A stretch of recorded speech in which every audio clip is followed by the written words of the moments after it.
So, as we pivot to new lifestyles, and I still fervently believe that we are heading for post-labor economics, which means that by and large, most people will not need to work. And in fact, there might not be much work to go around, at least not as we understand it today. What's the number going to be? Right now, my gut instinct is about 80% unemployment. Now, does that mean that there's going to be nothing to do? Absolutely not. There's going to be plenty to do. It's just the fundamental social contract of exchanging your labor for money. That is what is going to change. Now, with all that being said, one thing that I've been working on is post-nihilism, which I've talked about. You know, the John Vervaeke with the meaning crisis, my own version of that, which is the nihilistic crisis. I don't need to rehash that because now what I've been working on is the solution. So the solution is what I call radical alignment. And some people don't like this idea. They say it's dogmatic, which if you read it, I don't really get that reaction. But anyways, one of the first principles of radical alignment is what I call body first living. So body first living is prioritizing the needs of your animal, your human animal, your creature body first. So that means sleeping as much as you need to sleep. That means sleeping in when you need to. That means obeying the circadian rhythms of your body as to when you need to sleep, when you need to eat, and also getting as much exercise and time in nature as you're supposed to. So I'm practicing what I preach, which is body first living. Now, this seems kind of like, well, duh. And there's a lot to unpack here. So for instance, the role of privilege. Only people with a lot of privilege right now can do this. Or you have to make structural changes to your life, which might mean compromises, it might mean sacrifices, it might mean accepting a lower income. Also, I apologize for the sun behind me. I'm trying to keep the camera in the shadows. But body first living is about prioritizing your body, because you're a human animal, over productivity, over social conformance, over the trends of today. Basically saying, hey, I'm a creature, I'm an animal, and I'm going to create the optimal habitat for myself. So this idea came from a friend of mine, and I'm not sure, I think he got it from a book, but he said, we have to be our own alien zookeepers. And so the thought experiment is, imagine that a super powerful, benevolent alien race comes by and says, wow, you humans really suck at taking care of yourselves. We're going to take care of you the way that you should be taking care of yourself. And so if you do this thought experiment, what principles or changes would a benevolent alien zookeeper do? They'd probably get rid of fast food. They'd get rid of cubicles. They'd probably get rid of alarm clocks, honestly.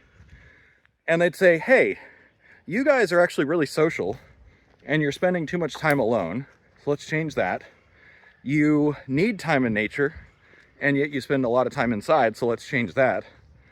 And what you'd end up coming up with is a framework or a paradigm, a way of living that is more focused on what we need, what our bodies need.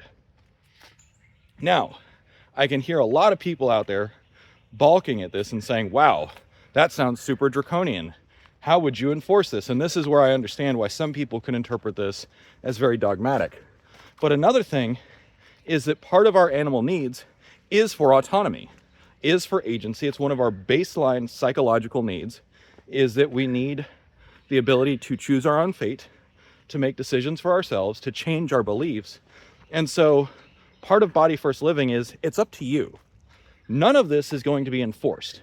It's not saying like, hey, you know, the state is now going to mandate that you must spend 8 hours a day outside or else. That's not what I mean. It is a principle that you can adopt as an individual. But then in the grand scheme of things, imagine in the future, 5 years from now, 10 years from now, if we get to 80% unemployment, why wouldn't you live this way? And then if enough people live in radical alignment, embrace body first living, then the state's going to have to respect that. We, the people, will make that decision for ourselves, and the rest of society will follow suit. So what else goes into body first living? I already mentioned sleep, exercise, time in nature, socializing. Like, this is also, it might sound kind of radical. I mean, I call it radical alignment for a reason. But I did not come up with these ideas on my own. A lot of this is based on principles from Ikigai, which is the Japanese concept of how to find your purpose in life. It's based on Roger Walsh's therapeutic lifestyle changes, TLC. So that is a very pragmatic framework for how to revamp your life so that you're healthier, have more meaning. And also, what I will say is that body first living is only the first pillar of radical alignment. I've got an entire framework that I'm working on. I've got a book. Finally, I have finished Post-Nihilism after 17 drafts, 87,000 words.